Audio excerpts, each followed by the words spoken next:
Hey everyone, and welcome back to While You Were Cleaning. Today I wanted to share with you the DIY for this rustic and industrial house-shaped frame lantern. All of the supplies came from Walmart and Dollar Tree, and it was pretty simple to put together. I hope you enjoyed today's video. If you do, please hit that like button, please comment, and please subscribe, and let's go ahead and get started.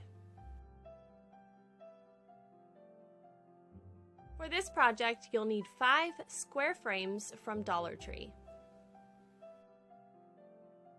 Start off by taking the insides out of all 5 frames. You'll want to take the cardboard off the back and then take the glass out.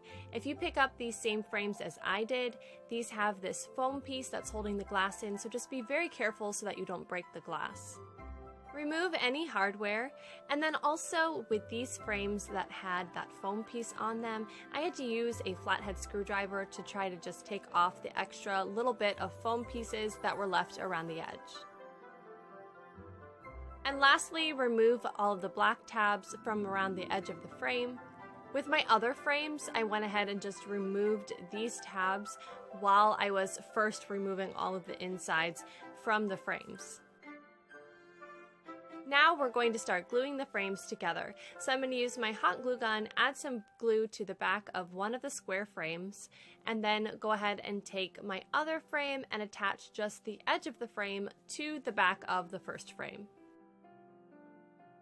Now just spin these finished pieces, and then we're going to add some glue to the edge of the next frame to add on, and then we're going to glue the frame in my right hand to the back of the frame in my left hand, hold it together so that the glue can harden. Then we'll repeat this step another time, adding hot glue to the edge of the right frame and gluing that to the back of the left frame. To complete the box part of the lantern, you're going to follow the same step again, but this time your frame is practically completed. You just have to finish this one last edge.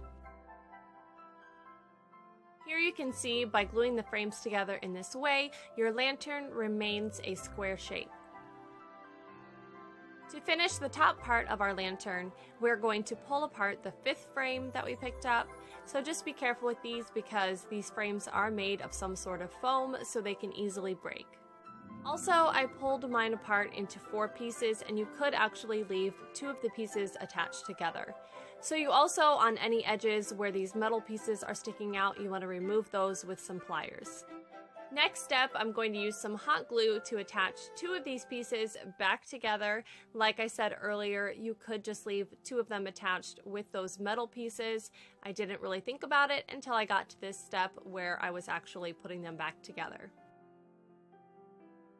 You'll want to pick which side of your lantern looks the best for that to be the front, and then we're going to attach this frame piece from the front left corner to the back right corner across the top of the lantern. Next, we're going to add another piece of that broken frame from the back left corner to the tip of the point of the lantern. Make sure that the finished edge of the frame piece is facing you. And the last piece to add is going to be from the point of the lantern down to the front right corner. Again, make sure that the finished edge of that frame piece is facing you when you hot glue it in place.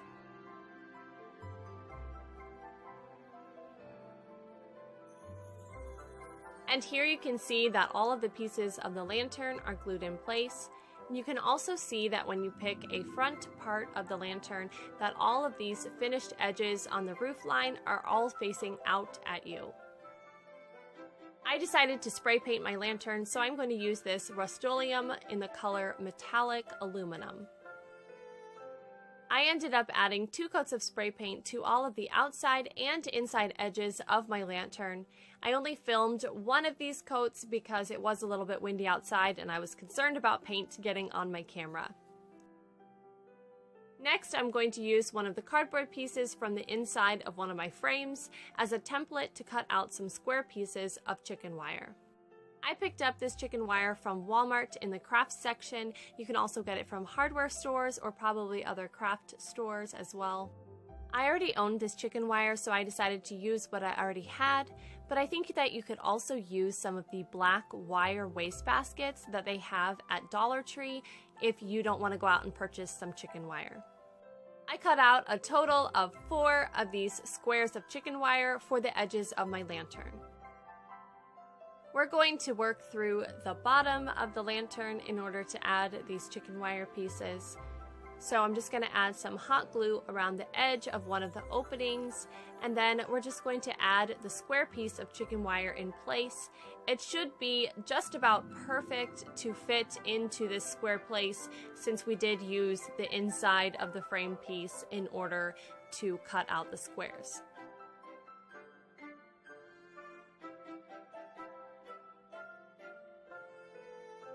I also found that it was a little bit easier to put my wire piece down in place first and then add some glue around the edges wherever the wire met the frame. Either way you choose to glue your wire piece in place, just make sure that you hold it in place for a little bit while the glue hardens so that the wire doesn't pop back out.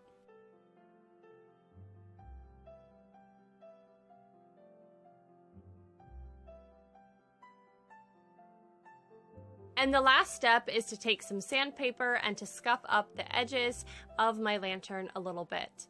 This aluminum spray paint has a nice finished look to it. It's not super shiny, but I really wanted it to have that nice galvanized metal or rustic vintage metal look to it, so I wanted to take some sandpaper to the edges.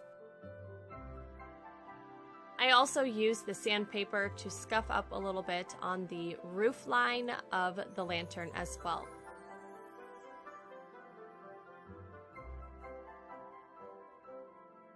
You'll want to take a dry washcloth to the edges just to dust off any of that loose spray paint that you sanded off. Here you can see up close how those different edges look after I sanded them.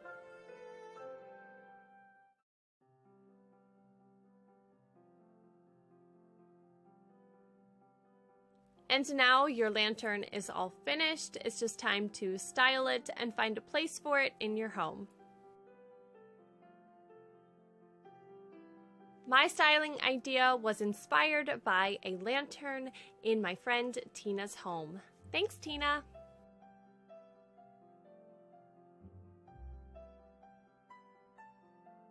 And that is everything that I have for you today. I hope that you have enjoyed today's DIY. Thank you all so much for joining me, and I'll see you next time. Bye!